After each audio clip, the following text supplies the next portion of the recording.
This week, we are going to be doing the book of Ruth. We've been going through different Old Testament characters and talking about their stories. And so Ruth is 4 chapters long.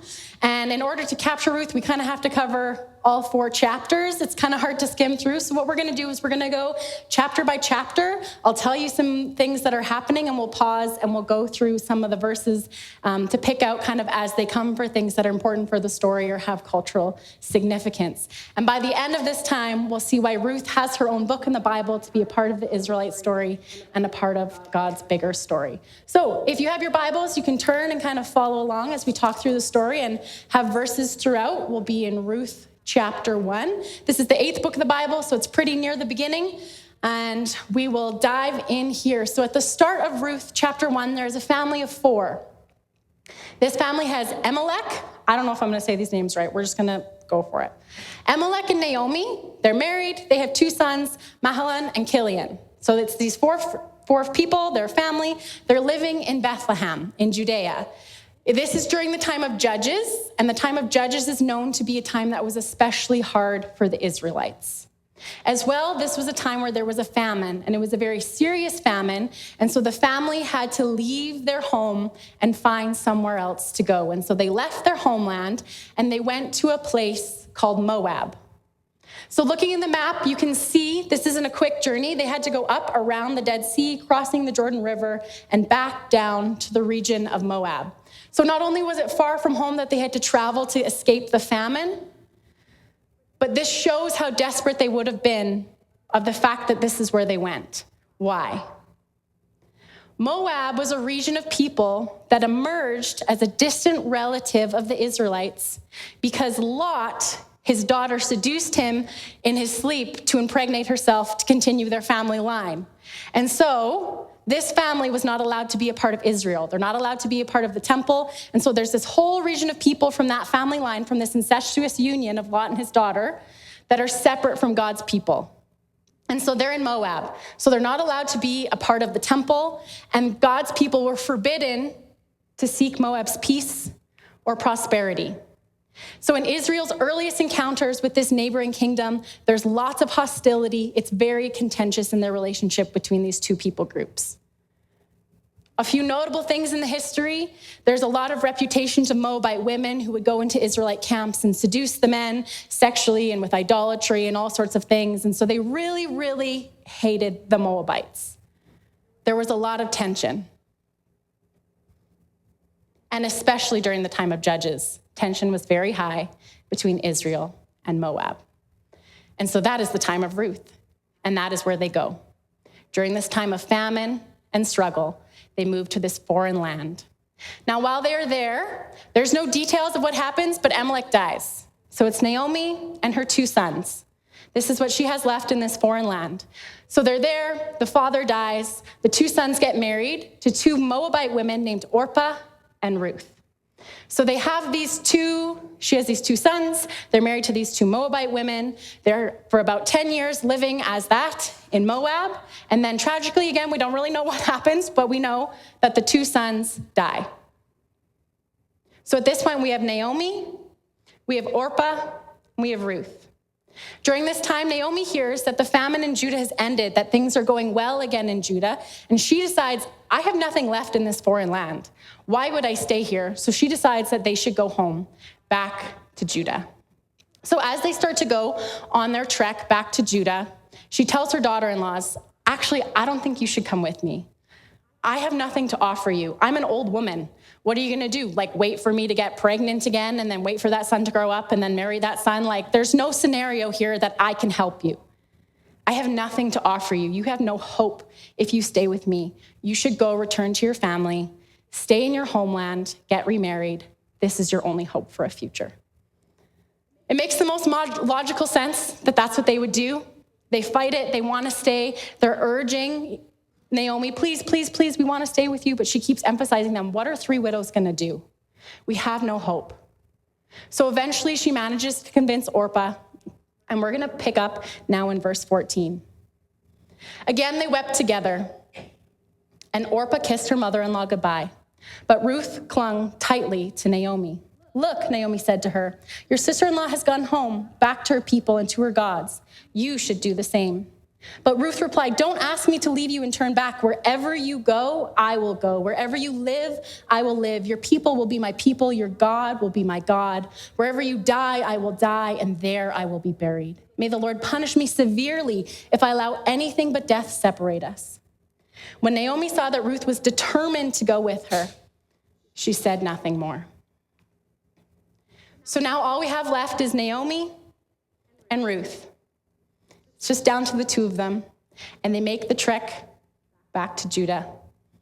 Naomi is welcomed back to her small town of Bethlehem with open arms. They're so excited to see her again, right? She'd been gone for over 10 years, but she's bitter and she's sad about her desperate situation, of the reality of all that has happened. And so we make it to the end of this chapter, and it tells us that it's late spring and it's time for the barley harvest, which is important for the next chapter. But before we pop into chapter 2, I want to reflect a little bit on those decisions of Orpah and Ruth. Orpah leaves. She's devastated. She doesn't want to leave Naomi, who she loves, this family that she's become a part of. But she realizes, this is my only chance for a future. So that decision, it wasn't a wrong decision. She made a good choice. She made the choice that offered her the best future. And sometimes, and more often in life, I'm discovering, we are faced with choices and there isn't a black and white answer. It's not, yes, do this, no, don't do that. If you do this, you're faithful. If you do this, you're unfaithful. We're left with choices. We have to make one and be faithful in it. So Orpah made a choice. She made a choice to go back home. Ruth made a different choice. Ruth made a choice to stay with Naomi. And it's not just a choice of loyalty that she's making. The Old Testament actually has a word for this kind of loyalty that Ruth shows. And this word for this is a special kind of love. It's called chesed, with a nice little, can we say that? Chesed. It's more fun to say than that. Try it again, chesed. Yeah, there we go. That's nice. If you have a little, Dutch in you, you can say chesed. It's really good. There you go. I think we got to try it one more time. Try it again. Yeah, some of you had more fun that time. That was good. There we go. So this word is often translated steadfast love or loving kindness, faithful covenant love. It's a love that keeps showing up, a love that remains committed when there's nothing to gain for yourself. And so Ruth has no obligation to Naomi anymore. Her husband has died, and so she could leave, and that would be okay. That's what Orpah did. She chooses to bind her life to Naomi's anyways, and that's chesed. She chooses to stay with Naomi, and she commits herself to Naomi's God and Naomi's people. So she leaves behind her culture, her identity, and her gods to go with her. And so when Ruth says, where you die, I will die, this isn't just a dramatic statement. This is not an unlikely scenario as two helpless widows with nothing to offer and no way to provide for themselves. They might die, but Ruth was committed to staying. She was choosing this difficult, uncertain future, and she was willing to bear the cost of the choice that she made. So Naomi and Ruth, they're in Bethlehem. It's just the two of them, back to where we started, in this hometown of Bethlehem. So now we're going to go to chapter 2. At the start of chapter 2, we learn that there's this wealthy man named Boaz that's related to the family. And then we learn again that it's springtime and the barley harvest is happening. Ruth is determined to find a way to survive for her and Naomi. So she tells Naomi, listen, I'm going to go out into the fields, into the harvest, and I'm going to pick up anything that gets left behind. Then at least we'll have some sort of food. That's her plan. And so Naomi's like, yeah, that's a good idea. Now remember, this is a small town. If a small town has a new person and a foreigner arrive, do you think that people knew who she was? Yes. The rumor mill, I'm sure, had been going a lot. Every single person in that field, the harvesters who were working, anyone who saw her would have known exactly who she was and why she was there, that she was with Naomi. She wouldn't have had to say a word. The rumor mill in the small town would have taken care of that. They would have known exactly who this lady was that was going behind them, collecting scraps in the field.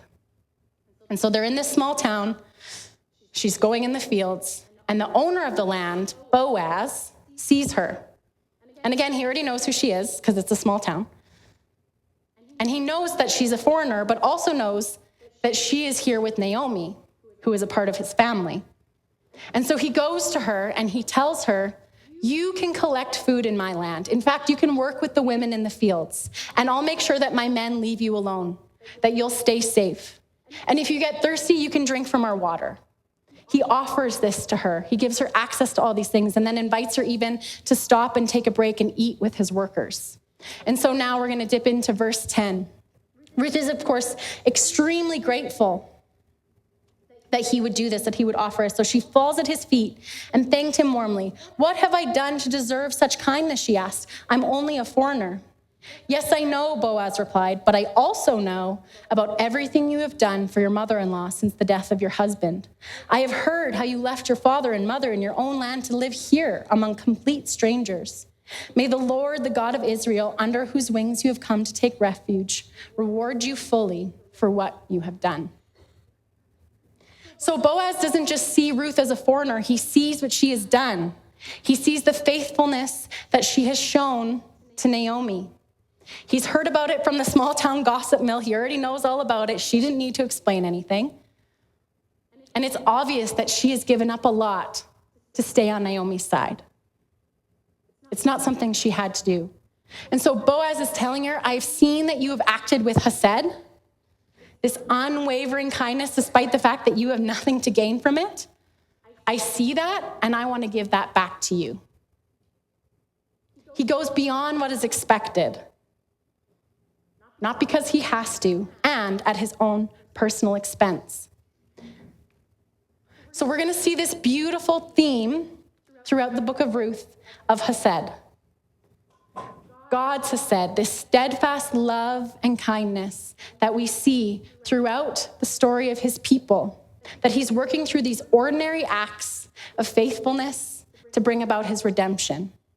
And so Ruth has this happen. She talks to Boaz. He accepts her into his fields. And Ruth goes home. She tells Naomi all about this. And Naomi is so excited because she knows that Boaz is a close relative. And she knows that Boaz isn't just being kind, including Ruth, even though she's a Moabite in their family. But there's actually this cultural practice of a family redeemer where you are responsible for the widows and the people who are having a hard time in your family. And so that brings us to the end of chapter 2. Ruth worked alongside the women in Boaz's fields, gathered grain with them until the end of the barley harvest, and then she continued working with them through the wheat harvest in early summer. And all the while, she lived with her mother-in-law. Now we're in chapter 3. If you know the book of Ruth, here things get a little bit, I'm going to say spicy. It's the word that I'm going to use. It's been a few months of Ruth and Naomi living like this, living off of the generosity of Boaz. But the harvest season is eventually going to come to an end. And so Naomi has to figure out, she hatches a plan of what she's going to do so that Ruth can find a better place to live, which means she can find a husband. And so Naomi's so grateful that Boaz is obeying this cultural practice of caring for the widows in their family that she thinks, I wonder if I could get him to fulfill the full laws of the practice, go even farther in his generosity. Because a family redeemer was a close relative with the right and the responsibility to care for the members of their family in crisis. In ancient Israel, God built this into the families so that vulnerable people wouldn't be left without hope. And so some of the primary responsibilities, if you were a family redeemer, included that you would redeem family land that had been lost through poverty, that you would buy it back and keep it in the family, and also that you would provide for a childless widow by marrying her and preserving her husband's family line.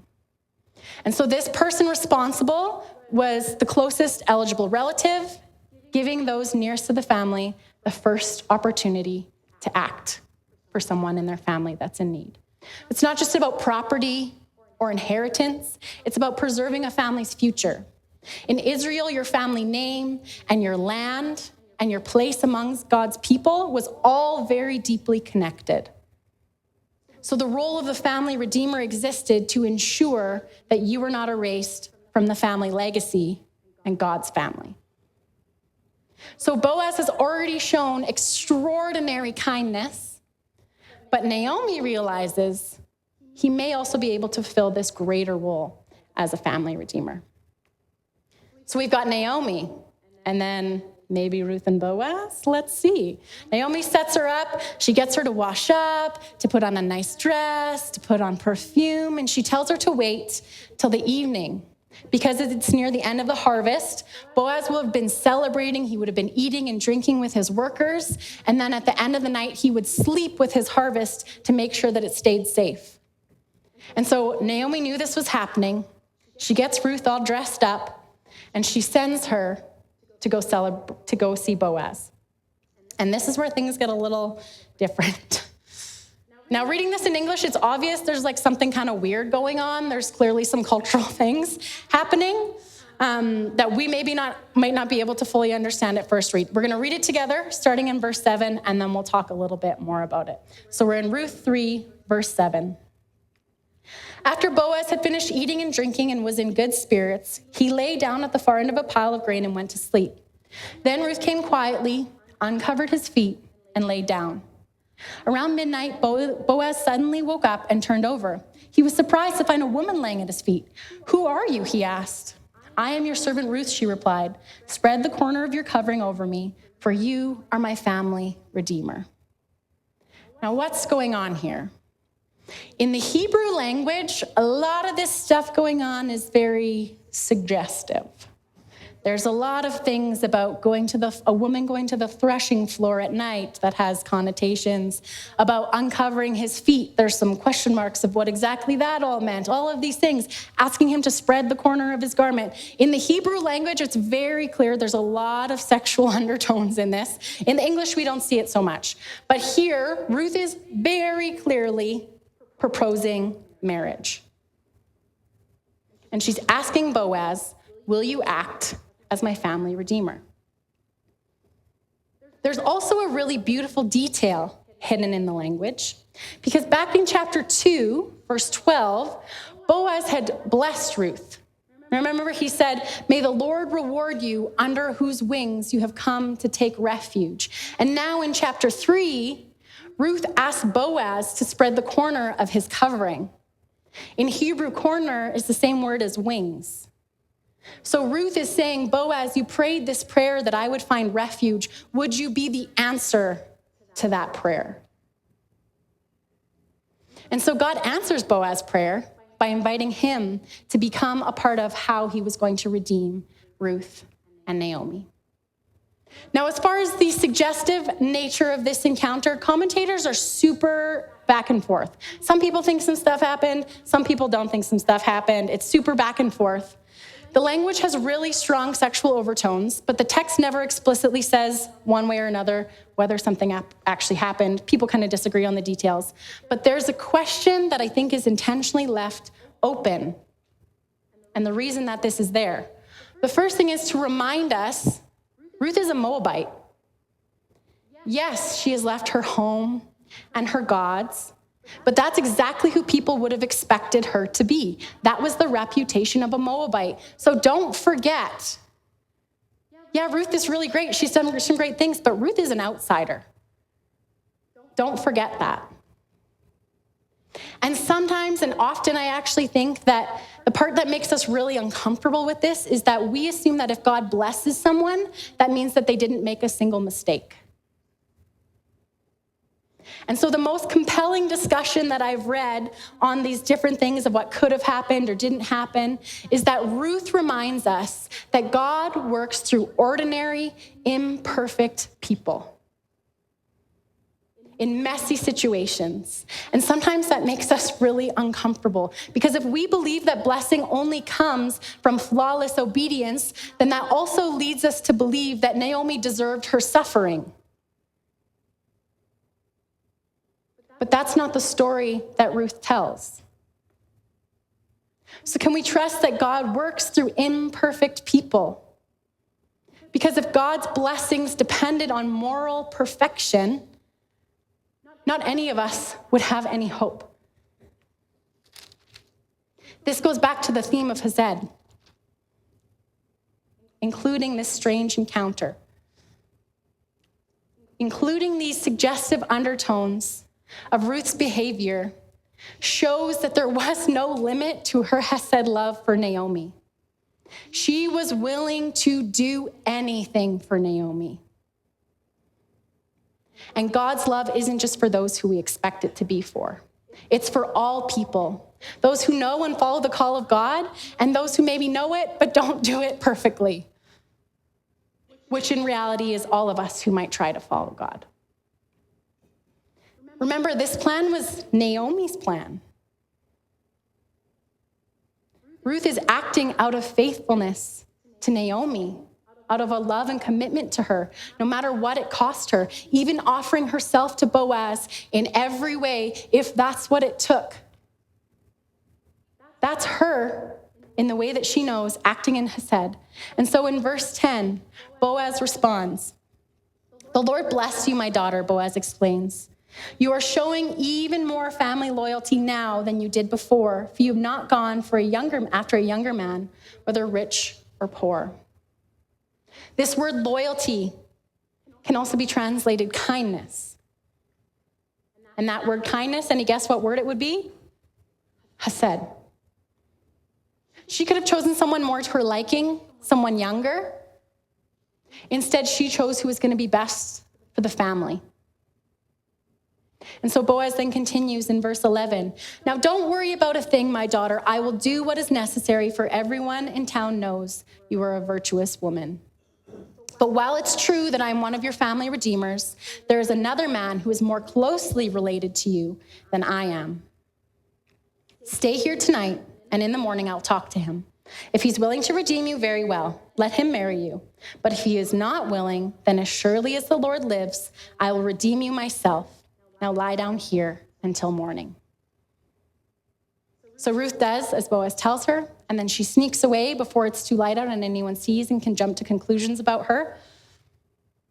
And he sends her away with some barley as a gift to Naomi. And then they have to wait. But Naomi is confident. She says in verse 18 that Boaz won't rest until he has settled things today. And so this brings us to chapter 4. In chapter 4, Boaz is going to go through the proper legal process of trying to be the family redeemer for Naomi and Ruth. But he starts it very casually. What he does is he goes to the town gate and he just sits down and he waits. He knows who the person he's looking for is, who's the closer relative that has the sooner rights to be a family redeemer. When he sees him, he says, "Come over here and sit down, friend. I want to talk to you." It's very casual. So he sits down, and then he invites 10 town leaders to come and join the conversation. It's very subtle. And then he's talking about that land. You know that land? That's Naomi's family's land. You're their family redeemer. You could buy it, return it to the family, do your duty. And the guy's like, "Yeah, I think that's a good idea. I should buy it." But then Boaz casually adds in verse 5, "Of course, your purchase of the land from Naomi also requires you to marry Ruth, the Moabite widow. That way she can have children who will carry on her husband's name and keep the land in the family." Suddenly, the cost becomes more than the man was prepared for. And so then he declines and responds, "You redeem the land. I can't do it." So he makes it the other guy's idea, which is just so sneaky of Boaz, I think. And so there's witnesses that were already there that were ready to make this official. So they go through the process. There's a whole flip-flop passing thing that they go through to make it official, that yes, I will redeem that land. I will purchase it to keep it in the family, and I will take on the Moabite widow of Mahlon. And so the people and the witnesses affirm that this is going to happen, that this is official, and then they bless Boaz and Ruth. Continuing now down to verse 12. "And may the Lord," not verse 12, 13, sorry. "So Boaz took Ruth into his home, and she became his wife. When he slept with her, the Lord enabled her to become pregnant, and she gave birth to a son." So Boaz, the family redeemer, restored the land. He restored the family line. He allowed Ruth to produce a male heir, thus restoring the family's hope and future. And this is a beautiful ending to a tragic story. But it's not quite the ending. Verse 17, now at last Naomi has a son again, and they named him Obed. And for them, that is their ending. They've been redeemed. Naomi has been waiting again for a son after all that she has lost. She's so grateful. And that's all they get to know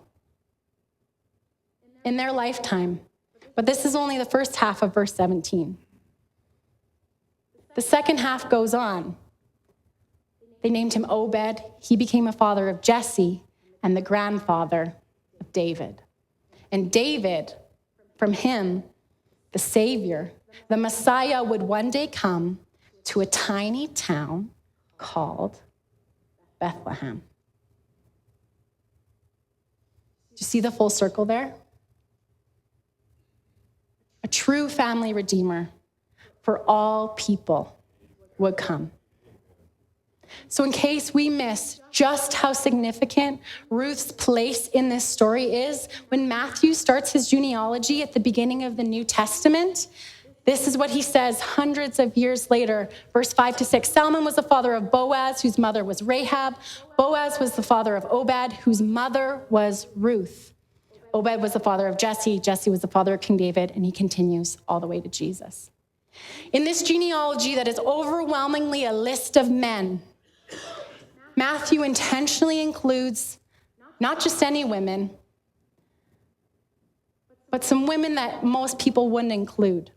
A Canaanite woman, Rahab, who had a really complicated past, and Ruth, who was a foreigner, a Moabite of all kinds of foreigners. These would not be the people that you would expect Matthew to include if you're trying to establish prestige and bloodline. But Matthew makes sure that we see them.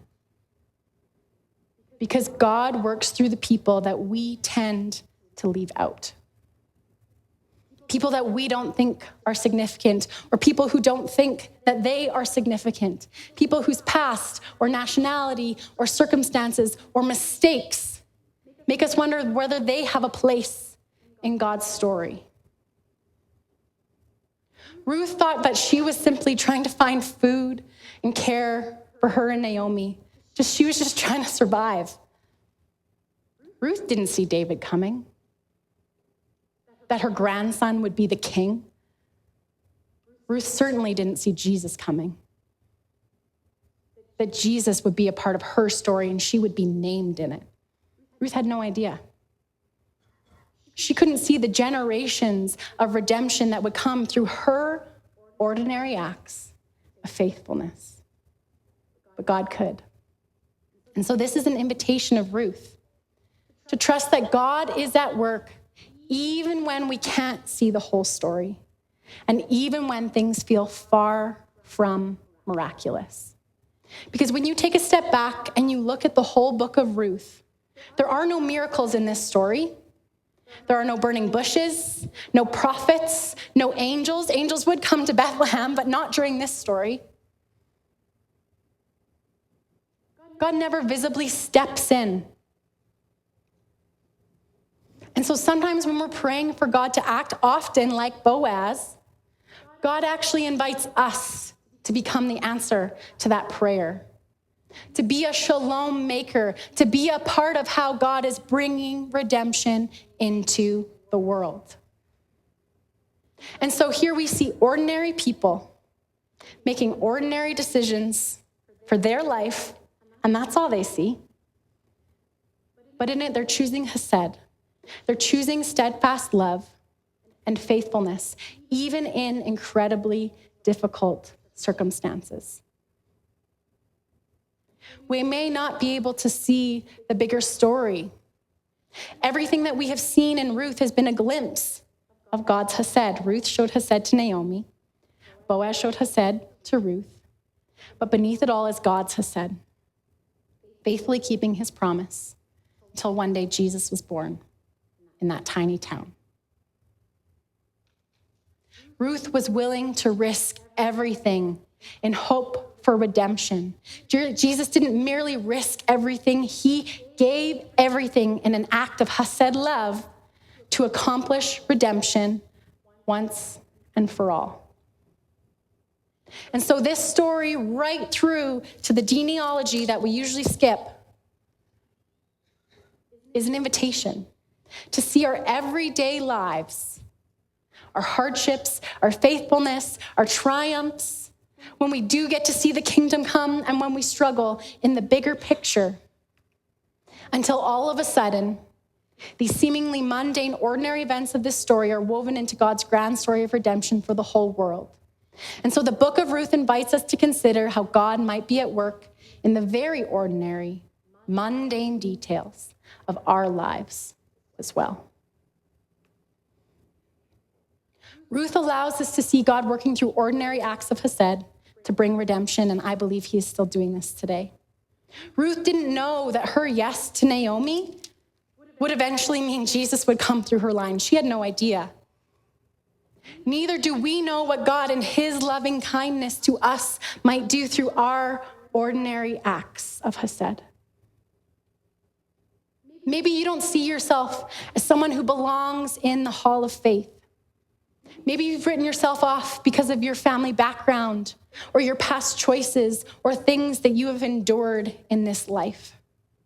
Would you take the invitation of Ruth today, which is the invitation of your family redeemer?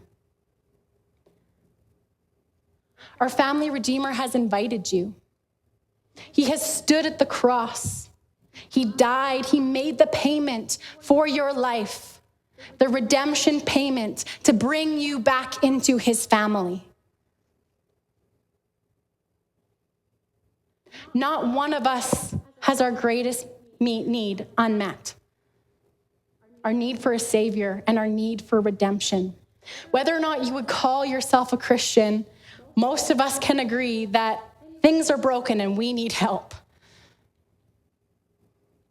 The answer to that need is God. Jesus is the only way. He is the only redeemer.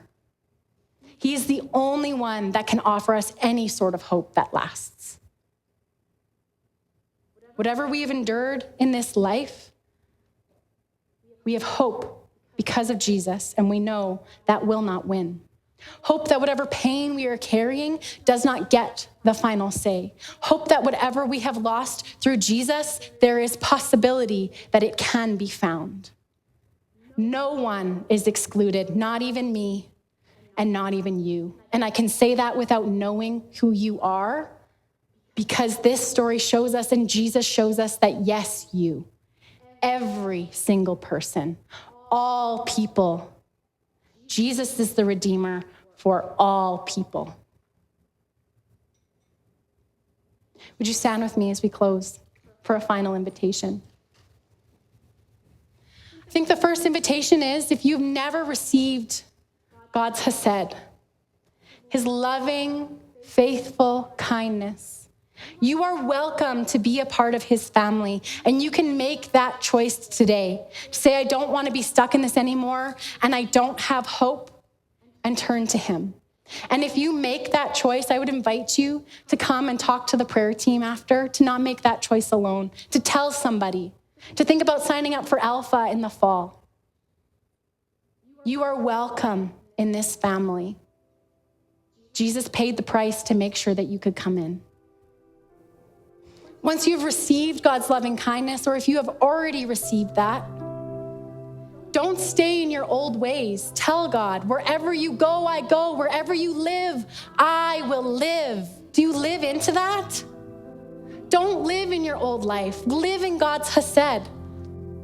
Follow it every day. Would you let God be your Redeemer? Would you let him bring redemption to others around you? Be a shalom breaker who is receiving and becoming a shalom maker beyond what you could even think or imagine, beyond what you would even know to ask for. That God can do through you, not by wild or dramatic encounters, but by receiving God's faithful kindness